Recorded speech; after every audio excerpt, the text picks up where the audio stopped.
Okay, so the Saxons opened things up by taking their event and some raids down here in the south. They're not, because of the event, they're not able to do the ravage or whatever. And now I'm going to be careful because this is 2 times now I've been caught doing this. I'm about to do an intercept with the Roman army, but I can't intercept into here. And that's what I did wrong the second time, and I think here too. Intercepts can only go into friendly territory, and I got to be careful with that, especially since the Britons are, I keep calling them Dux Roman. The Britons as a whole are doing pretty well, and I'm kind of cheating in favor of them. That means I can only really hit one place, which is down here. So even though the road's here, I can't get there. But I think it's worth it to wipe out a bunch of Saxons. Question is what I do with it. I can't retaliate with that, so I could invite and maybe grab some Federati and put them somewhere where it's hard for me to get. For example, up here in Iceni. I might do it. There's a problem with beginning to invite people, and I don't really know that I want to. That's the whole thing. It's like this horrible. It's like the main reason I want to do it is because, yeah, I get a free feat that otherwise I can't really use. But it's really a terrible thing to start bringing the Saxons in. And actually I can't because I don't control that area, right? It's a Duke's peace and friendly control. Yeah. So, I mean, I could invite them into some place where I already exist, but I can kind of defend those. So, you know what? Yeah, screw that, man. I could actually invite, like, Saxons into here, but I think that's just asking for hurt. Saxons got super lucky and managed to evade in a clear terrain, only 1 in 6 chance of that. Oops. And there's nowhere else I can really intercept. No other raiders on the board. Our new card is Brittany. Britons flee foreign rule. Population -1 in 2 regions with Saxon or Scotty control. Ugh.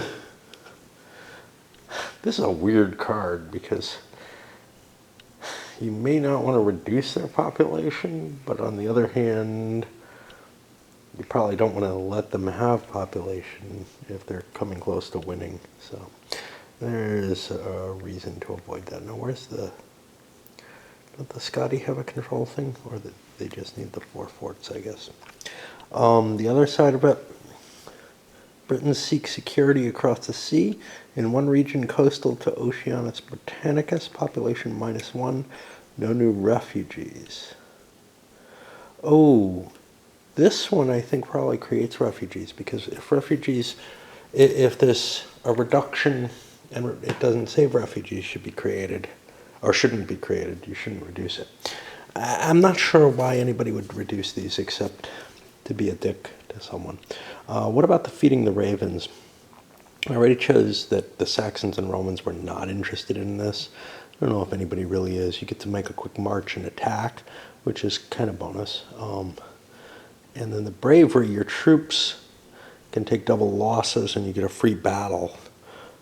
That might be worthwhile here. The Romans were considering taking it. The Civates might want that.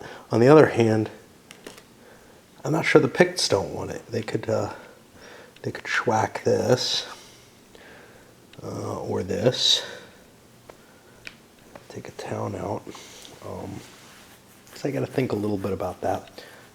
They get first crack at it, so they might be interested. The Scots actually pick this up and launch a battle to wipe out the Roman fort here, grabbing themselves some plunder from doing so, and now they have an additional capacity. And the fact they took this meant they didn't actually take any losses beating up that fort, which is kind of cool. Then the Civitates used their action to do a battle action here and destroy the Saxons. That gave the prestige back from losing the fort. And what else? Got the Civitates some cash. which they're going to use for something. They're not going to just throw it into prosperity. They don't really care about that right now. Prosperity is something they care about. This moves forward, and we get a new one, Dux Bellorum. Battle leader until the epoch ends. Militia on the same side as Dux are not halved in field battle. Did I screw up? No, I think I had sufficient forces to kill everything. A Briton free marches, intercepts if Dux or battles now. So, I could take either a march or a battle with the Civitates, but the Dukes could also do an intercept off this, which is pretty cool.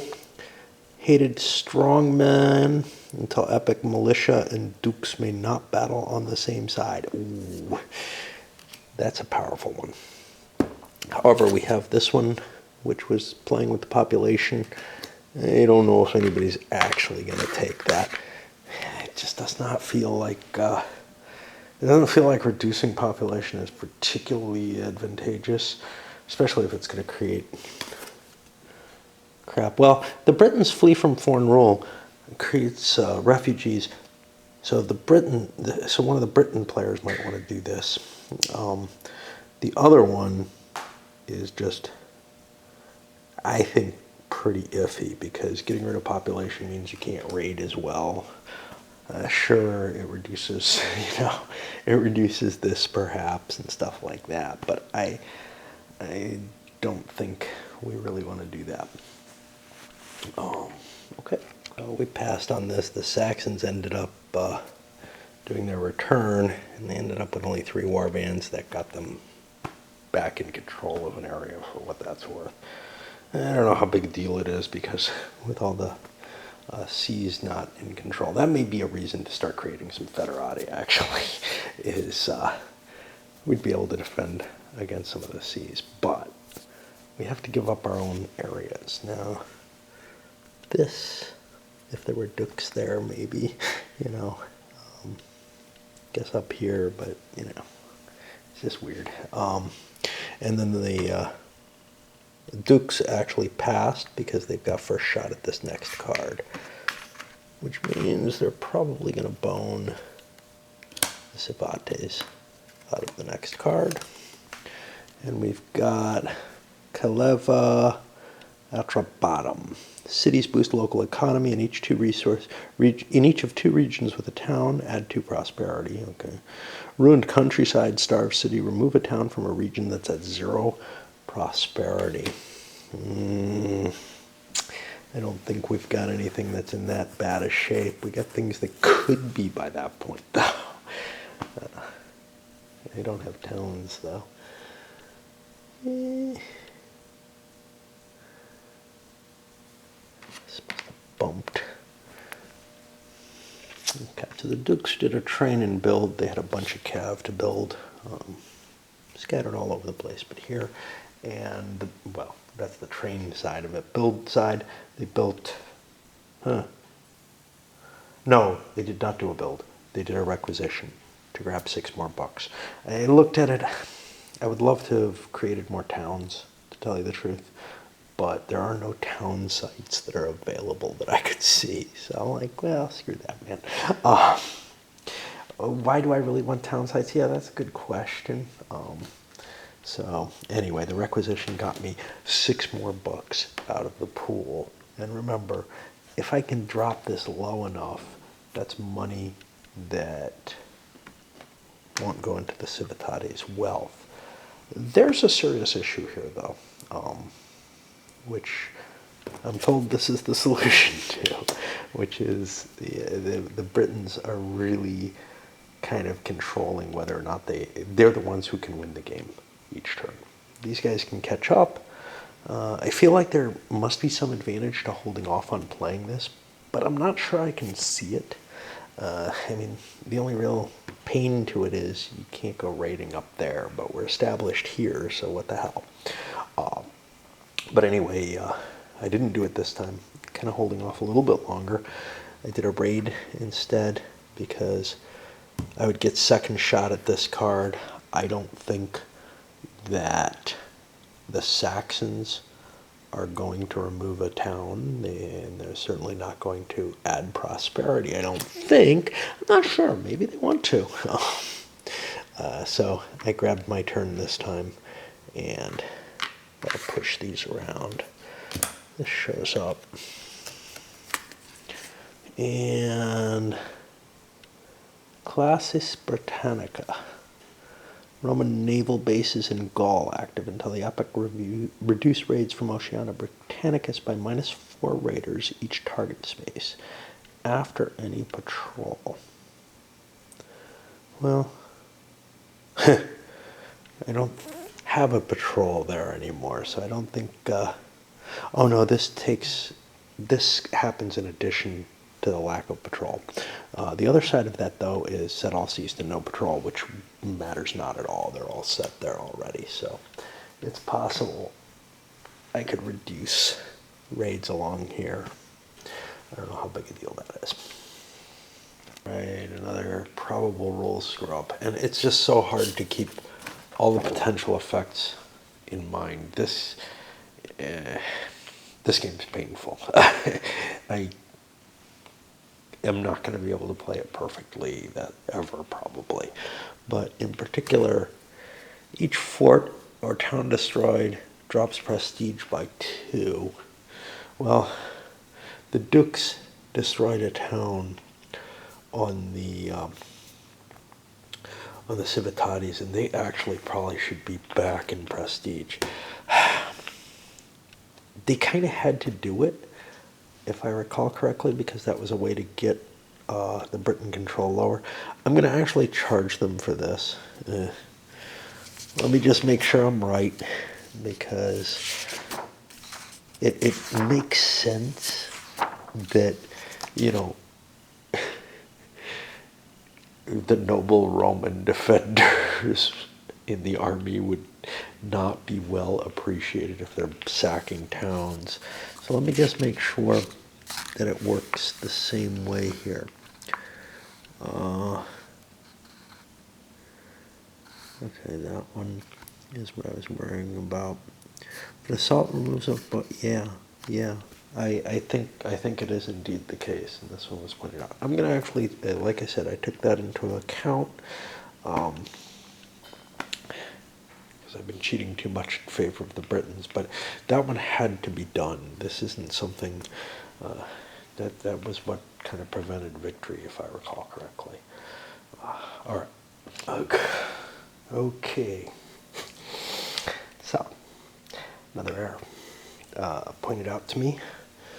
When the Dukes passed, which was done at least once in the game, and you know, one of these little special things, they don't get the +3 resources. The Civitates do. And what I'm going to do is I'm going to take their money away for one pass, because I know they did that. There are so many of these little tiny rolls here. I highly doubt I would ever be able to remember them all. I'm counting on never being able to play by the rules in this game. To me, it's a problem. I can handle more complex games and probably still make similar errors, but I don't feel like I make the same quantity of errors. Maybe I'm just fooling myself. Mainly because those kind of rules are generally more fixed to specific things. So like, you know, in an EU or something like that, I probably have to look up the rule for something special that's going to have any kind of special little Phillips to it like that. It's probably going to be built into an event. I know that I'm going to make mistakes, but I'm probably not as prone to be filled with things that maybe don't seem that connected. This one, well, yeah, it makes sense that maybe the military administration isn't going to be able to get the cash as much. But for passing, what the fuck? Why that? You know, there's just nothing in my brain that links they shouldn't get the money for passing now. The fact that they say Britain's here, but and it's the fact in everything except for fragmentation. We're also getting to the point, and this happened to me in Falling Sky, and where there's too many capabilities out, and most of these are permanent, that are functionality that is just going to be around for the entirety of the game. I had this in some other games too, Europe in Turmoil. Just too much game state that's being represented by permanent cards without a lot of ability to easily see all of them. Again, you know, maybe I can handle a card or two. And in a game like EU, there might be big game state changing events that are like that, but because they don't give you the kind of ease of cards, what do? Well, it's a big enough game, etc., that you end up writing down the key events that are in play, and they tend to be more memorable. They also don't tend to be fiddly little pieces like, you know, what's this one? Raider placement from Caledonia ignores forts. Okay, well, I kind of remember that one, but that happened early. But some of these I may not remember very well. Saxon raids can always use this ocean. You know, that may slip away from my mind because it's not something they terribly want to do soon after I played it, but it seemed like a useful capability to grab in addition to the free event from it, which I really liked, which is the Saxons get a free raid, which is they did not have to pay anything, and they got what is it, $6, 6 renown worth of raiding for free. Well, that's hard to turn down, and getting that extra capability, I think, more than makes up for the fact that I wasn't able to maybe grab quite as much plunder as I could have if I had done the feat.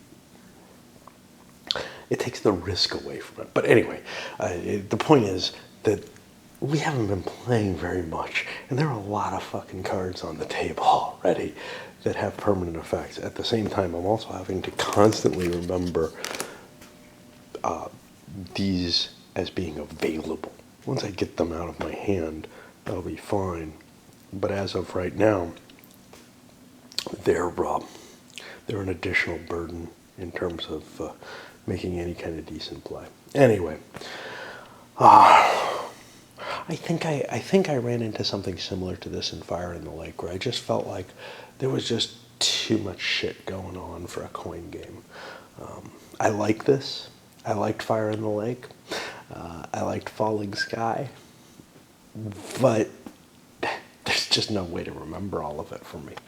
So long as the Scotty are not playing this card, the Saxons feel like, well, we kind of have to do some raiding.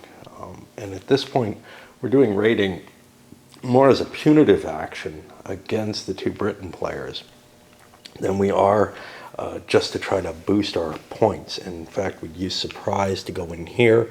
We assaulted that stronghold. We had a huge set of raiders present for that, and we're reduced heavily, and we kind of shied away after we saw the amount of damage that we took in doing that from assaulting those strongholds. We had a chance of a coup de main there, not a very good one, but a chance.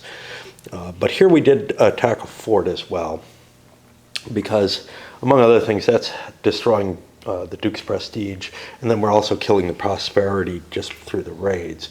So we actually have it so that neither of the Britons will win if the end game, the end epic card is triggered at this point. A really hard time coming up with anything for the Britons to do. They're going to pass and take 3 resources. I mean, with a limited action, they could build a hill fort, I guess, or drop a couple militia on the board, or move into a place like this, which would be kind of useful actually, because they could do the muster action once the raiders leave. That's actually kind of appealing, so they could slap a hill fort into place there. You know, I'm actually going to do that instead. So I spend instead. I take my action, and I'm going to pull everybody down here.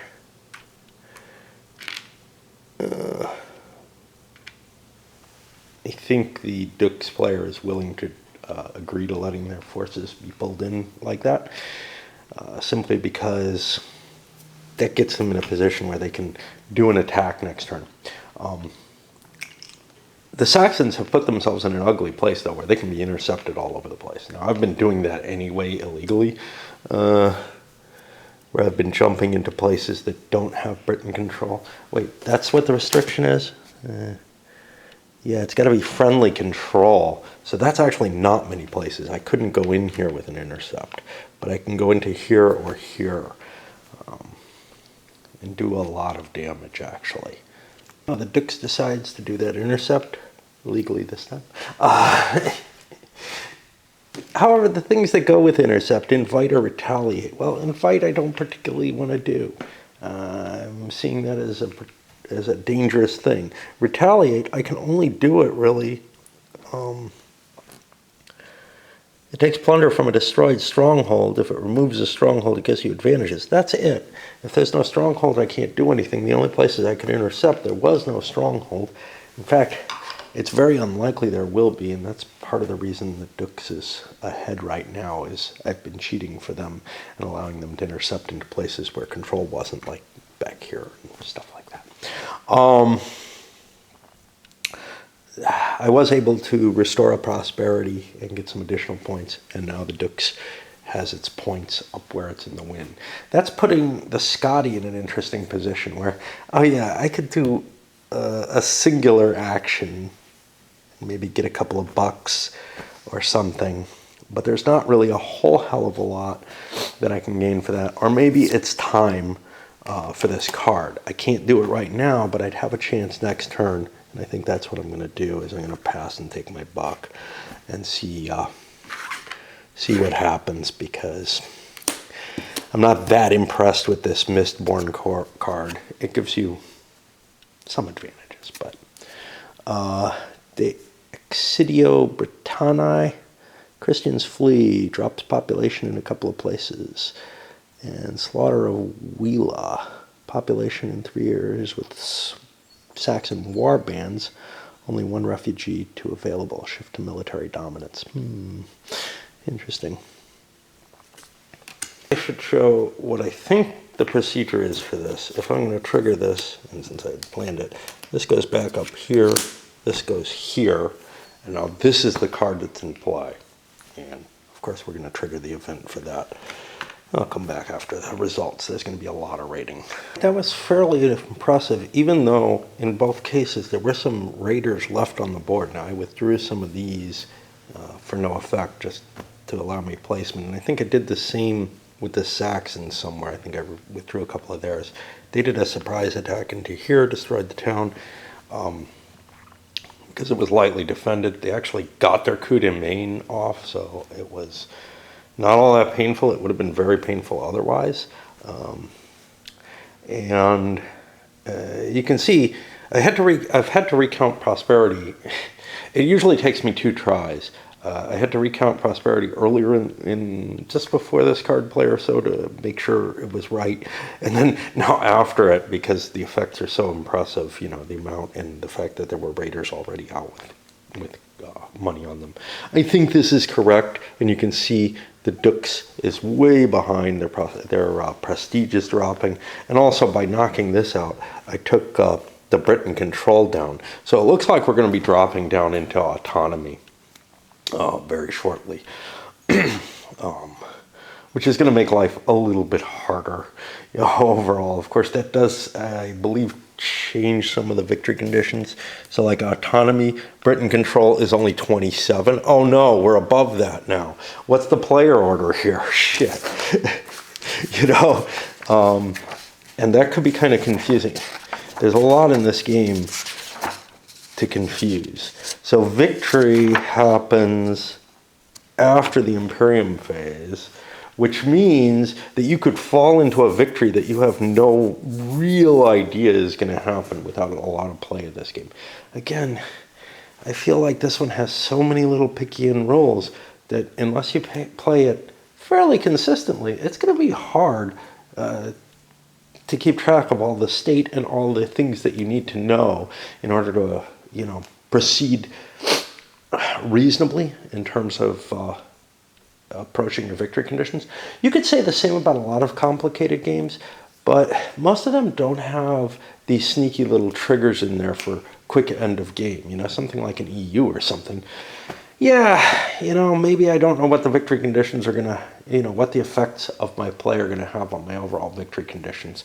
Maybe I'm choosing incorrectly when I think about all the events that are coming or everything. But that's okay. You don't really care about it because the victory conditions aren't that important. But in a coin game, the victory conditions feel, almost as tight and well designed in general as a Euro does. So you have to constantly be aware of them, or else the game might end in an automatic victory. I mean, those don't tend to happen too much in Euros, the auto victories, but at least the ones that I generally play. Anyway, one other effect, because the Saxons chose to take the raids off of this, and it looks like it was a good idea. They're also going to be ineligible. That allows, though, now the Civites have the chance to take the next action, or they get first action on this card. Not sure. Civitates took it was a little iffy on this. I wasn't sure if I wanted to do the invite here, because that could strengthen my defense of a place like this by bringing some Scotty in there and give them that. But they're getting awfully close to this. This number's getting pretty high. I kind of feel like I'm going to win the game on this turn, on this epic, as the Civitates, but I'm not absolutely certain of it. We've seen people, first of all, people are aware that they can win.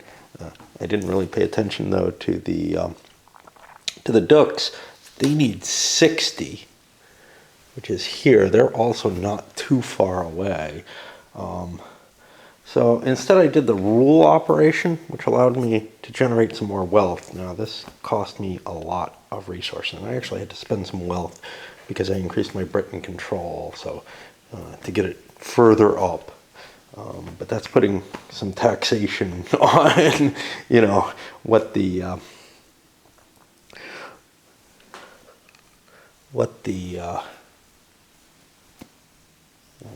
I saying? I don't know what I was. Oh, it's going to force the raiders or maybe the Dukes to be fighting more. And it also reduces the amount of cash that the Dukes can steal, which could, of course, normally a fair amount of that could be converted into wealth. But yeah, things are kind of in a balance where it looks like the game may end way too early for my tastes. Usually these coin games, it's very hard. There's not a... So the thing is, and it's always been my objection to them for how closely and tightly balanced they are, and the fact that players have a strong capacity to knock down the leader so the game doesn't end in an automatic victory. Well, here, the answer to that is obfuscation, and that's done in a few ways. One is, some of it's the randomization. You don't know for sure what's going to happen. Just like the cards can be randomizers, well, the dice in this also make it so that, something that's close could end up tilting a little bit more. The cards are still a bigger effect on that, as is when the final card comes up for the epic or whatever. But the complexity layers that have been put in the way of being able to fully comprehend whether or not somebody is going to win the game is that layer of obfuscation. I hate that as a design technique. I really do. I don't feel like it's the proper solution in any case. Complexity as a muddling in the sense that like an OCS game or something just has so much that your mind can't grasp it all is one thing. But having so many rules that your mind can't really grasp the general flow of the game state, is player X winning or not? You know, are they going to win on this turn due to an automatic victory? That's like, oh, I didn't realize that if I took Stalingrad, I win the game. You know? Period, the end, no matter what the circumstances are and no matter what the situation for the future. Now, it does make sense here that there's these automatic victories. I don't have a problem with that in terms of the game, and I like that in the coin system to some extent. However, one of the beauties of, and you know, also my flaw to the coin system is that you can almost always prevent those automatic victories, but it doesn't feel like they're being triggered for the right reasons here. It feels like it's, you know, somebody blunders into the correct situation or not. Anyway, that brings this card back up. All of these are used, and all we have is the Dukes coming. Oh, the Dukes did interceptions, managed to kill off a bunch of the Saxons, but they, in one location, but they missed here and here. They did three spaces, all legal, I believe. Imagine that. And now I'm stuck with that same question that I passed on last time, which was the invite question. It just seems so damn dangerous. However, a bunch of Federati would help us here. So I think I'm actually going to do it this time. It's going to get me one of these little Federati marker, and then 3 war bands with Federati markers on them too. The nice thing about these is for the Dukes, they're military units, so they can move. Crap. Yeah, this is not optimal at all, this whole stacking things on top of cubes. This is a game which should not have wooden pieces, in my opinion. Cardboard pieces that replaced would be a lot more useful. Both these things have been hellish with the little cubes on top of them, and now trying to put little counters on top of each war block is just horrible. With the aid of a friendly tweezer, I was able to handle this. The problem is this doesn't like change control or something. I would put it somewhere like here and try to destroy Britain control, because that's what I'm really most worried about right now. Why am I doing this? Jeez, I don't know. Because the things that I could do that would affect the Britain control are very limited. I guess I could burn towns, you know, but remember that affects my prestige badly, so that's not a good option. So anyway, does hurting the barbarians really help? Well, maybe not, because maybe they can be the throttle on the Britain victory, and it's really a tough position. Anyway, the next card is going to become available. I don't know if we talked about this one. This is the population one. I think we did. I certainly looked at it. Ardree, Ireland and Chaos of Britain, free intercepts or battles now until Epic. Reduce Scotty raids by -2 raiders in each target space. Interesting. High King and Terra until Epic. Scotty raids place 2 extra raiders in each target space. Scotty free raid now. Well, the Scotty may not want to take this card because that one's pretty damn impressive. They're probably not too worried about somebody shooting them down. Maybe the Britons would, the Civitates. Of course, that weakens perhaps a good use for them if they do. And they've got first pick here, so they're probably not going to be eligible. The problems with this game is there's not enough room to put all the information required to play these cards on them. So quite often you're left with a question, but maybe as many times you're not left with a question or don't bother looking it up. In this case, reading this one, I'm like, that's kind of interesting. Maybe the Saxons want to do this because now there's some war bands here. That's like 2 areas that would get affected. But no. In the actual playbook, they specify non-federati Saxon warband. Interesting, huh? You know, the stuff you're actually trying to play the game with isn't good enough. It takes away the value of a card as your information source. If you have a significant amount of them that aren't ambiguous or something, but they just kind of maybe trigger you to think something's wrong there. That seems a little weird. Why would the Federati be like causing problems with the citizenship? I could see it going either way. I just thought to look. I expected the write-up not to have anything different, but it has something different from the card again. Yeah, there's a little bit too much of that in here, which leads me to think that a card-based event system isn't the right system for this game. Or maybe the cards need to be bigger, or maybe some of them shouldn't have a picture because they need to put a couple more words in to make that card actually clear and correct. Of course, everybody wants a picture on their cards. They would hate a card without a picture. I don't know. You know, if they could get the wording correct by getting rid of the picture, I would rather have a playable game than one in which I have to look up each event card as it comes out. And possibly more than once, because I might forget or not be certain about that wording. That's something that should not ever happen. That puts this in the realm of, you know, using paragraphs or a whole book of events or something like that, the way EU does, instead of the realm of a card playable game. With this card, the Civitatis did a trade and rule combination that allowed them to collect more money and create more wealth. They're just kind of on this, I want to win. That card actually didn't hurt us much because it's going to drop us down to autonomy finally, and then it's going to be easier to win.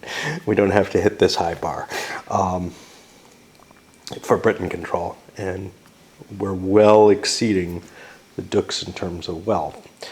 Saxons, hard call for them. They did a return and pulled back their smaller amount of cash. I really debated this, and left the larger amount where it's more likely to be able to hide, in the hopes that, you know, the Dukes won't be schwacking them again. Although actually the Dukes could get up here, but they can't do an intercept to hit there. They can't get here because this isn't Roman control, so I can't pass through that. So that's problematic. Anyway, I had to take an action. I took the action that, you know,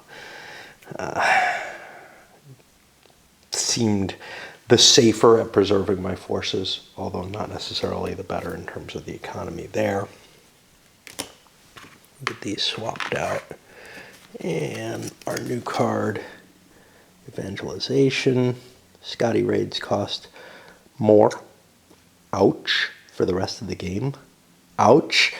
Christians bind ties across the Irish Sea in one region, coastal to Oceanus Hibernicus. Scotty replace a hill fort with a settlement and half Civati's troops into warbands. Ooh, jeez. Well, now they're stuck with 2 cards they would love to be able to trigger. They get to pick one. Okay, so the Scotty passed because they're more interested, need this next card. The Dukes played the Ardri card that weakens Scotty raids, but more importantly, it gave me a free interception, which, you know, it's not just one, it's a full interception command without defeat. And I managed to wipe out Scotty here, all the Saxons there. These guys did manage to hide from me though, so. But that pumps up my own values. I really need to figure out a way to get rid of the Britain control, but that's painful, remember. So the Scotty played for that event. They want to get rid of the event the best way. The this one here, the evangelization. The best way to get rid of it was to play it and grab themselves control of something, taking away one population from the Savates, but that allowed the Savates to play a full action, and they did what they've been liking to do: trade plus rule, create some money, turn some of that money into wealth, and we could well be hitting embassy, hard muscle, federati, tribal war remaining 2 prosperity, and 5 pieces total other than cover forts. A faction's strongholds last in the region.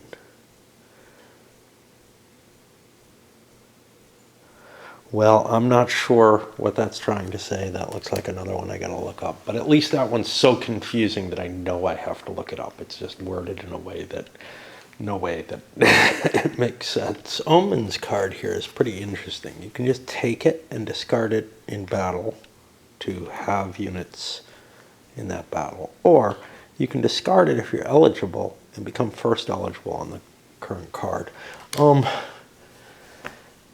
The Saxons were most interested in this Lindsay card because they can, if they get a chance to play that, and I'm not sure that's going to happen, they can take away at least one population from the Britons and do some damage to them down here, and take away a bunch of prosperity from the Dukes. All very good goals. The Dukes do not want to pass because they're not going to get an action here if they do. So they want to use this, but they don't want to use it for the event. What they're thinking of is how best they can hurt the Savates. One way is to spend a lot of money on marching, and then maybe requisition, and they may be able to cut into the wealth that way.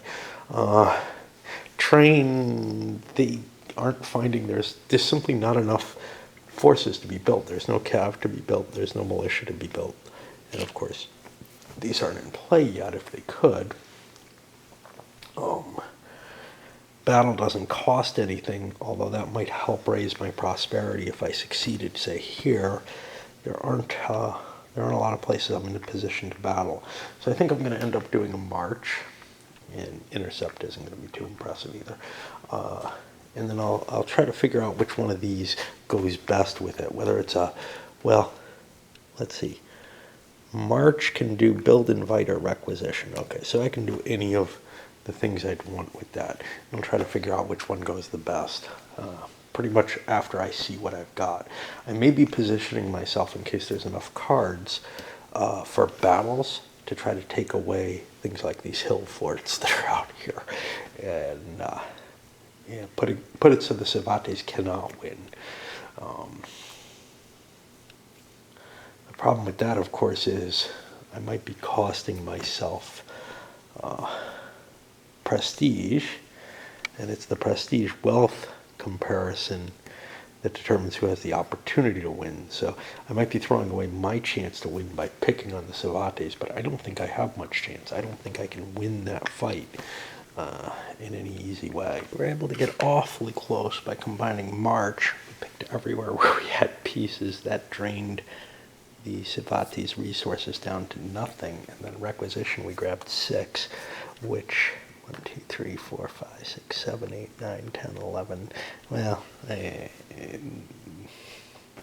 was counting this to this. It's actually this to this, which is not enough, and this is going to plummet. So all I'm really trying to do right now is stop the Savates from winning. That resets these pieces. This is lined up, and hey, we got another action, which means that the Saxons may be able to do some damage. Caledonian Forest Hills are not home terrain for the Scotty, and Forest for the rest of the game, and Forest Ambush during the Scotty battle command. Scotty warbands and hills may strike during trap. I don't know what that means. Is trap like just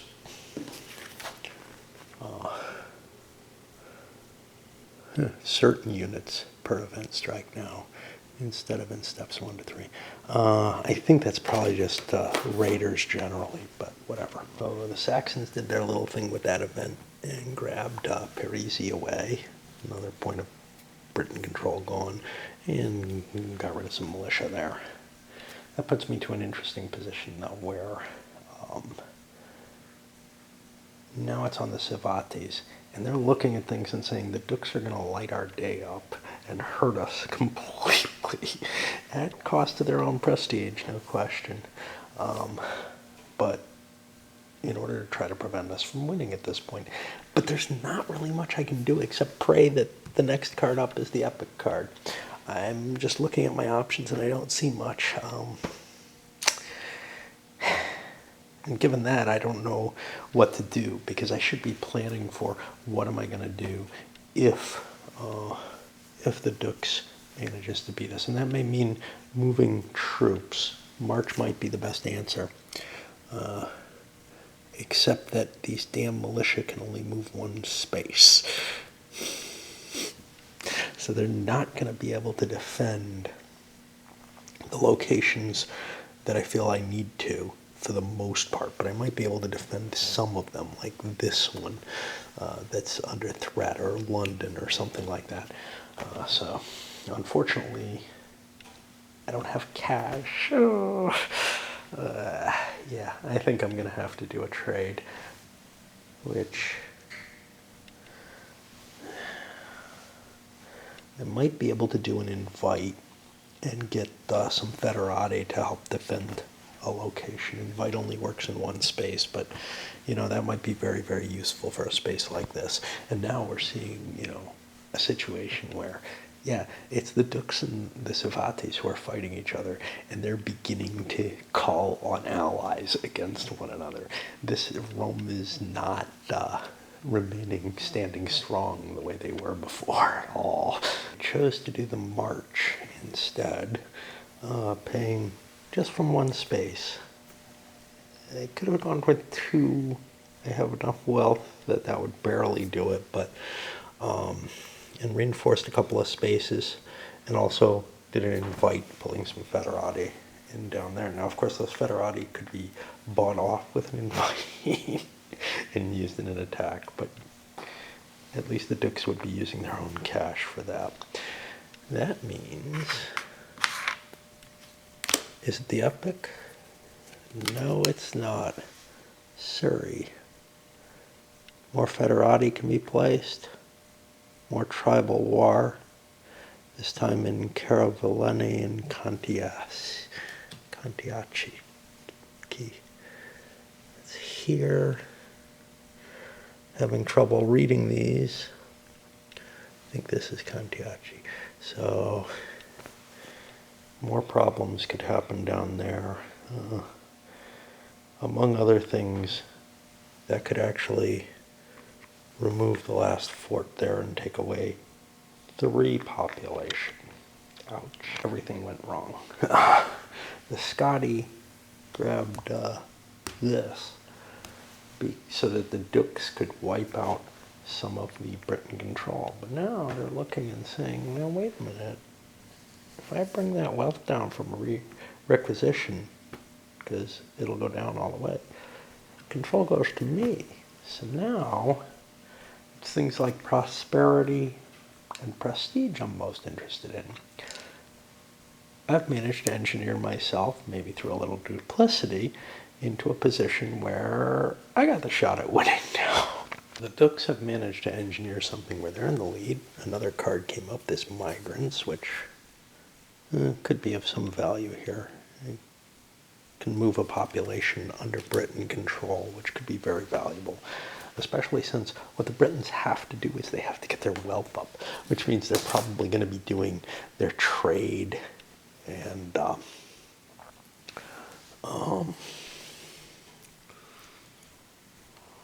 well, maybe not trade.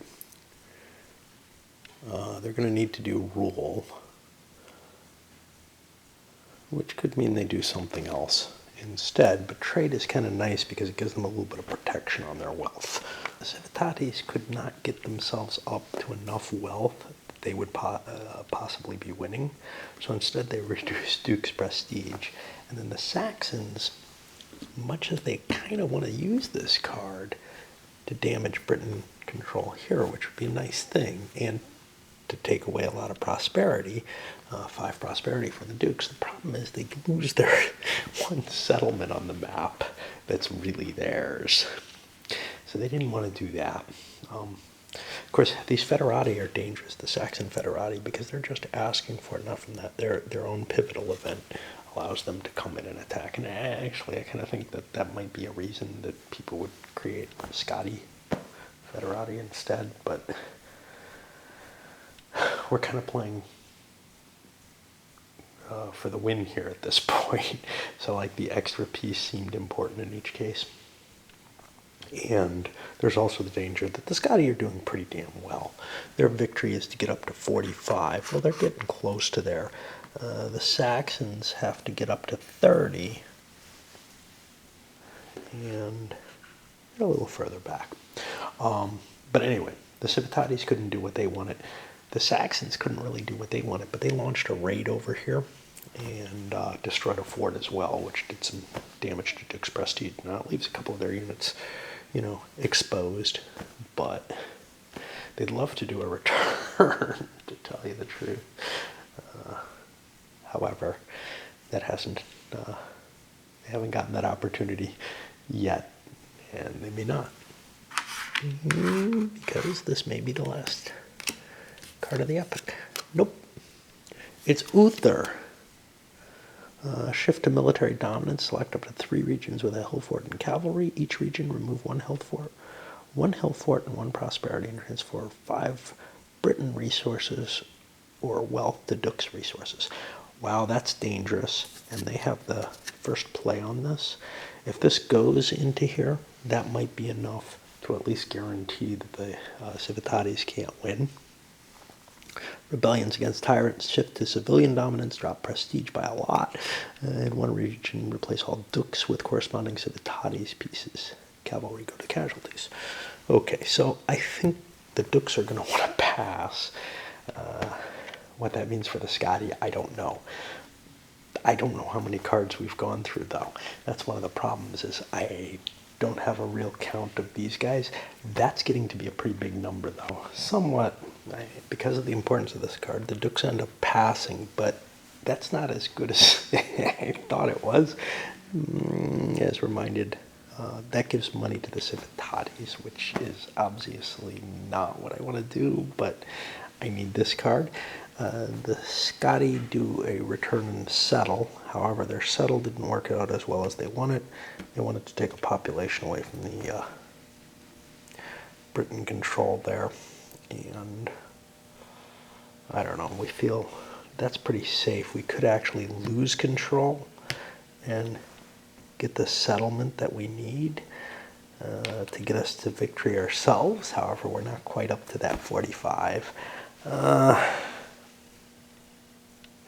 I don't know. I feel like it's safer for me to leave my forces here. I had to actually strip a unit from here in order to have the extra war bands for this. So anyway, I'm going to do this because I think it's a little bit safer. Please push this card, and is it? It is not. Nogialic. Reduce Scotti raids by minus raider each space. I have no idea what that means.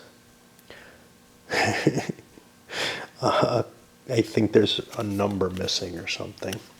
And the Scotti raids may target Nogialic box. Place raiders there and may add any from there as extra raiders into other target spaces.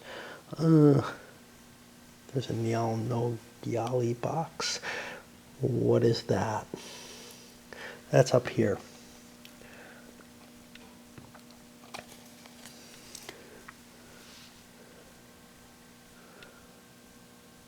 I don't know. This card Looks like it has lots and lots of problems, but I think this allows me to fling raiders. If I don't get enough raiders, I can put them there or something. I can make a raid in there, get some extra pieces, and then launch them somewhere else, but I have to look it up to see what the hell it does. Dukes ended up playing the Uther event, and that has made it so it's pretty damn clear. I think I have the numbers right. That the Britain control is not going to be high enough that the Civitatis can win. However, I forgot I'm taking away prosperity, and also with the decrease in Dukes' prestige, I'm not going to be at 60 myself. I did steal a lot of cash from the Britons, but I think we're in a decline that we didn't want to be in, and hurting ourselves in terms of the future. I did at least slide this over to military dominance, which it will stay at if these stay there, which will be good, I guess. And I have lots of money to maintain the roads. Race to the bottom continues. I used the muster ability to give myself a couple of other Britain control. I don't think this was one of them. Basically rebuilding the stuff that Uther destroyed, and then did a rule. I didn't have enough cash on hand because no trade opportunities, so I ended up just reducing the Duke's prestige again, making damn sure they can't win. Shit. Who shifted on this? At least he did, because it was the Uther card. So he goes here, this becomes available, and we hit the epic. That's good. Receipt of Honorius, not a fragmentation. Emperor tells Britons to see to their own defense. If under Roman rule, shift any military dominance to civilian dominance, or if already there, to autonomy with military dominance. Then Dux pays 0 more resources. Civitatis may add from wealth. Roll a d6 per 7 cav on the map. Round it up. Dux removes cavalry equal to the rolled total less the amount paid. Okay. But first we got to go through some of the mechanical processes here. And for now, right now, we're actually at the first time the Annona phase comes into play. The Dukes has 3 federatis they have to pay, I believe. It's only the war bands, right?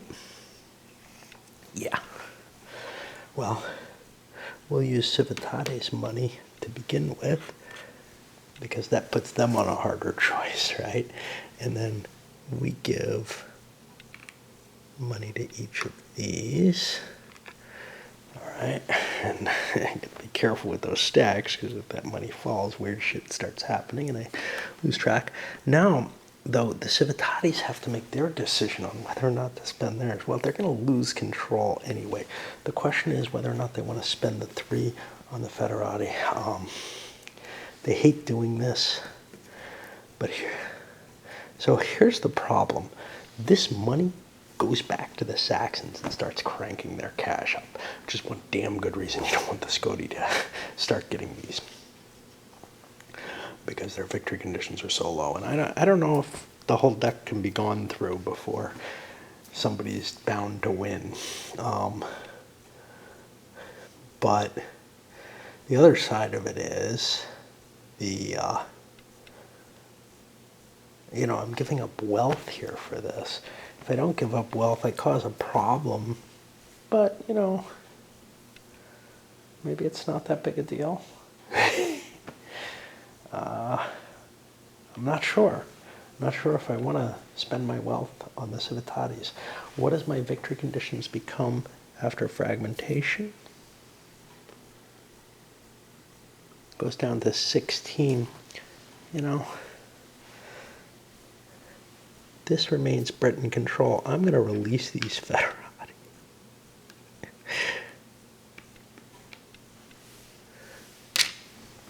Because they were only really created to try to protect me from a Dux victory.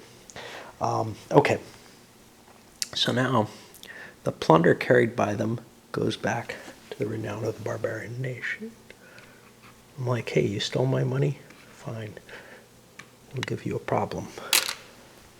So 3 of that. And one of the things is, all those Federati could come back, with the play of that card. So there's good reason to kind of say, I'm not so sure I want to deal with this. Okay.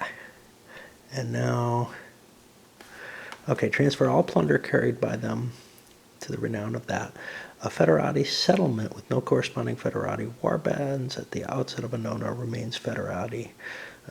Released warbands then plunder their region's prosperity up the population.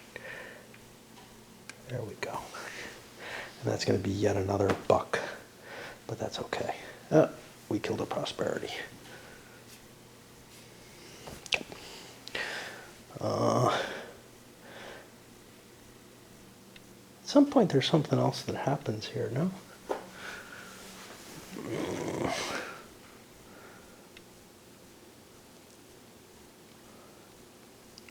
Okay.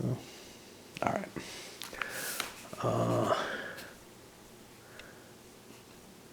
And now the Civitatis have no cash.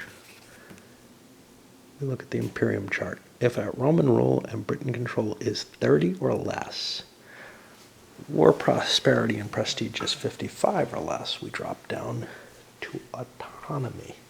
These are both true, so we have lost rule. If Britain control is 20 or less, and or total prosperity and prestige is 30 or less, no, we're not that far down yet. Divide prestige and wealth by 2, round it up.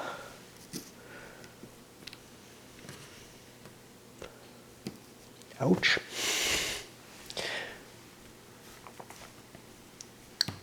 If military dominance and wealth exceeds prestige by at least 10, no, it does not by 6, so we'd stay in the military anyway. Okay. Did anybody win? Okay, well, dominance is military right now, and the Dukes would have to be breaking 60. I don't think that they are, but I can count the prosperity and make sure my numbers are right. And I'll count the Britain control as well at the same time, just as a sanity check. This event, well, we're already in autonomy, so Honorius doesn't affect that. However, the withdrawal of Cav, the Dukes can pay resources. Civitatis aren't going to add anything. There are 20 Cav on the map, -7, or -3 is 17, divided by 2, no, 17 divided by 7 is 2, so I'm going to have 2 dice, round up, 3 dice. Now, I could spend 18 bucks and make sure I don't lose any of my Cav. I think I'm going to spend 13, because that will likely keep all my Cav, and it does. Only 9 were expended. So that is now the epic event, and now we go through the other things. You've already seen them. We'll see what the effect is after the game, after the actions. And we got to also get rid of a couple of these that are momentum events. And with the slip to autonomy, everything's changed. Seriously. Where do we even start? Okay. First of all, these cards now become available to be played, which is kind of big. The Raiders. The Scotti are at 41 out of 45. The Saxons are at 30, which is, I believe, their victory condition space. Both are 1 settlement away from reaching victory. The Saxons have 4 population under control. They're not near the 10 auto victory that they get there.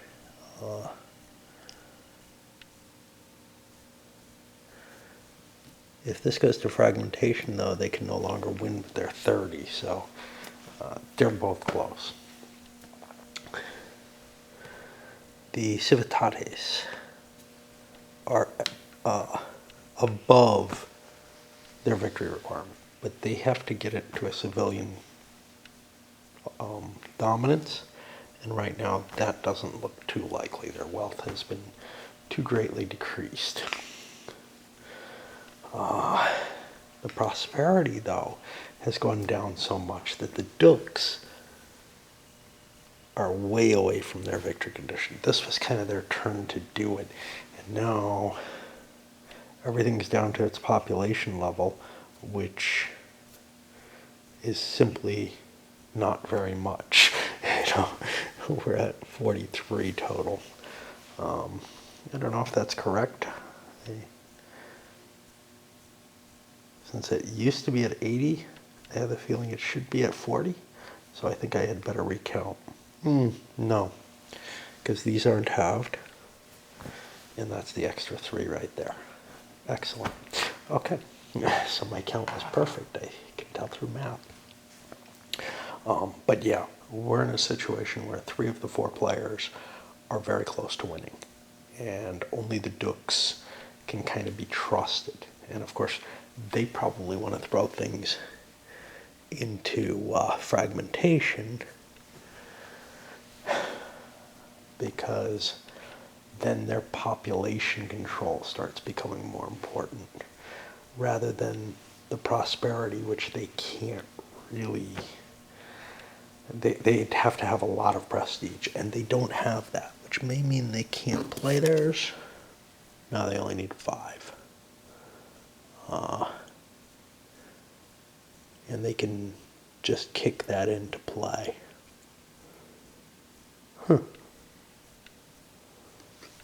Interesting.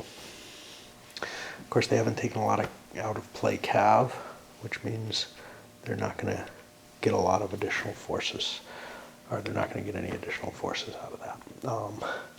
The mystery card, which I still don't know what it does, has been set, and the card for the next period is Berlin. Execute a command plus feat at normal cost. Remain eligible for next card. So, yeah, that's pretty cool. That may well be worth it for the Scotty to pass on this card, which they also might want. I'm not sure. The momentum events, which were kind of hurting them a little bit and helping them too, have been discarded, and we're ready to roll, and it's time to load this sucker up, I think.